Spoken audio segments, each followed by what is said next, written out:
Día Internacional de la Mujer y por supuesto recibimos una vez más a la doctora Florencia Tomatis. Feliz día y bienvenida, Florencia. Gracias, Pablo. Bueno, y feliz día para todas las mujeres y bueno, decir que como bien lo detallabas vos recién, hoy es un día internacional. La pregunta es, ¿se festeja? ¿Se conmemora? Bueno, sabemos que a lo largo de todo el país e incluso en todo el mundo, hoy hay marchas, hay reuniones, también hay festejos, hay gente que saluda, esto creo que da para amplio debate y en realidad si deberíamos ubicar una palabra, podríamos decir que hoy lo que se trata es de reivindicar los derechos, seguir trabajando, que creo que hay mucho por hacer, por esta igualdad, por la participación activa de las mujeres en la sociedad y por propiciar justamente todo esto que tiene que ver con su desarrollo, con su integralidad, con poder alcanzar este concepto que a veces es como un poco elevado, pero de la igualdad y de la equidad. Exacto, porque digo, sirve también para este día para repensar estas cuestiones de que sigue habiendo muchas situaciones que plantean desigualdad entre el hombre y la mujer. En realidad, yo cada vez que ustedes me convocan por un programa, uno siempre trata de estudiar, de recabar información, de leer todo lo que es estadísticas. Y sí, realmente hoy, si nos ponemos a pensar en esta situación de igualdad y de poder estar en espacios, esto de poder lograr la equidad como un término supremo, sigue habiendo situaciones a las que a la mujer le es difícil alcanzar por estas situaciones. Por ejemplo, veía que los índices de la pobreza en las mujeres es mayor que en los hombres, la posibilidad de participar socialmente, de alcanzar determinados puestos jerárquicos, incluso también todo lo que tiene que ver con la educación, cuestiones relativas también, por ejemplo, a todo lo que es la parte digital. No todas las mujeres acceden hoy, por ejemplo, a Internet. Y también, esta brecha que se genera en cuanto a la remuneración. Entonces, confluyen muchas situaciones que hace que tal vez para muchas mujeres, mayoría, sigue siendo muy difícil en esto que también somos conscientes que no todas tenemos la misma igualdad en las oportunidades y el acceder a determinados lugares, como esto simple que estamos diciendo, ¿no? Tal vez la educación, la participación, y esto, obviamente va a seguir generando una desigualdad. Por eso creo que esto que vos decís también, ¿no? Sigue siendo una lucha, sigue siendo un camino a recorrer, que se ha logrado mucho, pero que hay que seguir. Claro, porque me gusta esta frase de igualdad de oportunidades, sí. Porque está claro que en distintos contextos sociales y económicos, para algunas mujeres, llegar a ser lo que lograron otras, arrancan en realidad muy atrás. ¿Sí? Claro, es también cultural y tiene también que ver, digamos, con la educación. Si, por ejemplo, pensamos en otros países, podemos incluso, pensar que la mujer prácticamente no accede a absolutamente nada, ni al sufragio, ni, por ejemplo, a la educación, o, a poder trabajar, a poder elegir, a poder decidir, o, por ejemplo, desigualdades como, por ejemplo, la mujer a lo mejor no puede heredar, a diferencia de sus hermanos varones. En nuestro país sigue habiendo incluso muchas veces estas desigualdades, donde a lo mejor, los hermanos administran por su calidad y su condición de ser hombres, y creo que por eso digo, ¿no? Tiene que ver con la cultura, tiene que ver con la sociedad, y si vamos en menos, también con las familias. Y lo hemos abordado en distintos momentos, el tema también de la violencia contra la mujer. La violencia de género, por un lado, que muchas veces desemboca en los femicidios. Sí, que lamentablemente, también mirando las estadísticas, vemos que son índices muy elevados que tenemos en nuestro país y que no bajan.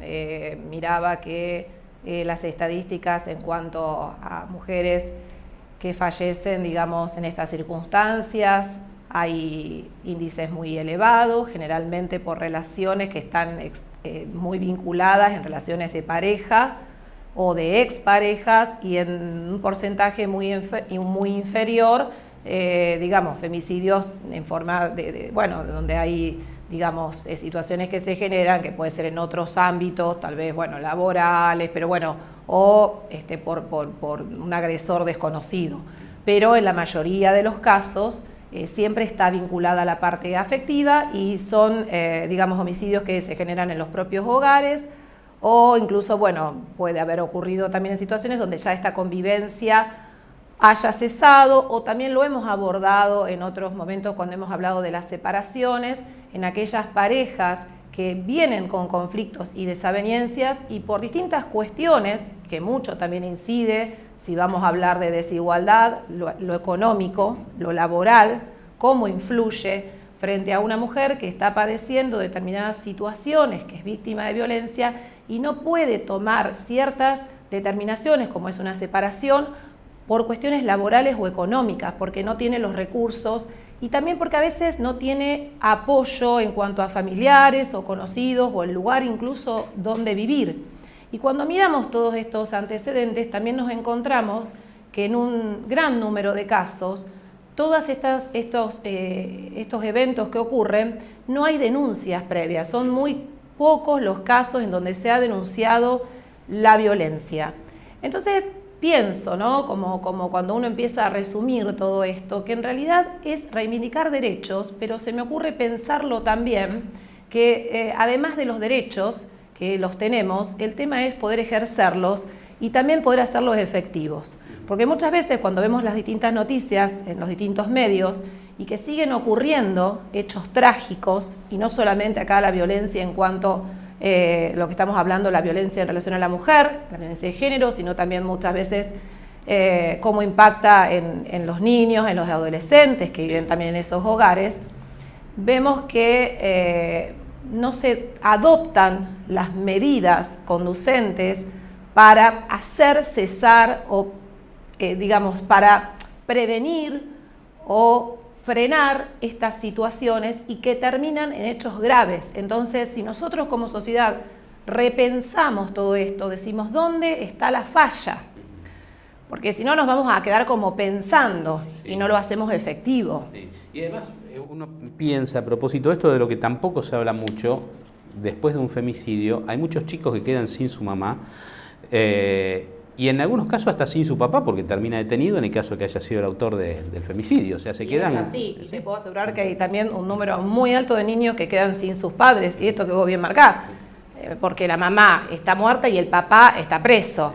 Y ahí entramos en toda otra situación, ¿no? ¿Qué ocurre con estos niños? Si hay familias que pueden hacerse cargo, o sea, cuestiones que son muy traumáticas. Pero yo quiero, por eso, hacer hincapié, me parece que esto tiene que servir, digamos, como prevención.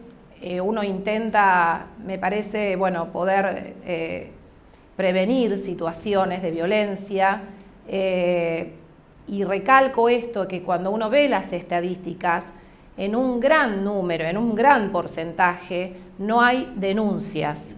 Entonces nos encontramos después con que, bueno, el hecho ya está consumado y es a partir de ahí, como vemos en este caso, bueno, de este niño Lucio y tantos otros, que por ahí ha tenido mucha repercusión, otros que tal vez no tanto, y que todos nosotros como sociedad conocemos. ¿Cuántas veces pasa, Pablo, esto? Que uno sabe que en una casa vecina, que en una casa amiga, todo esto ocurre y sin embargo queda solapado, porque nadie denuncia, porque no se puede hablar, porque la víctima no se anima. Entonces, bueno, creo que como sociedad tenemos que seguir trabajando.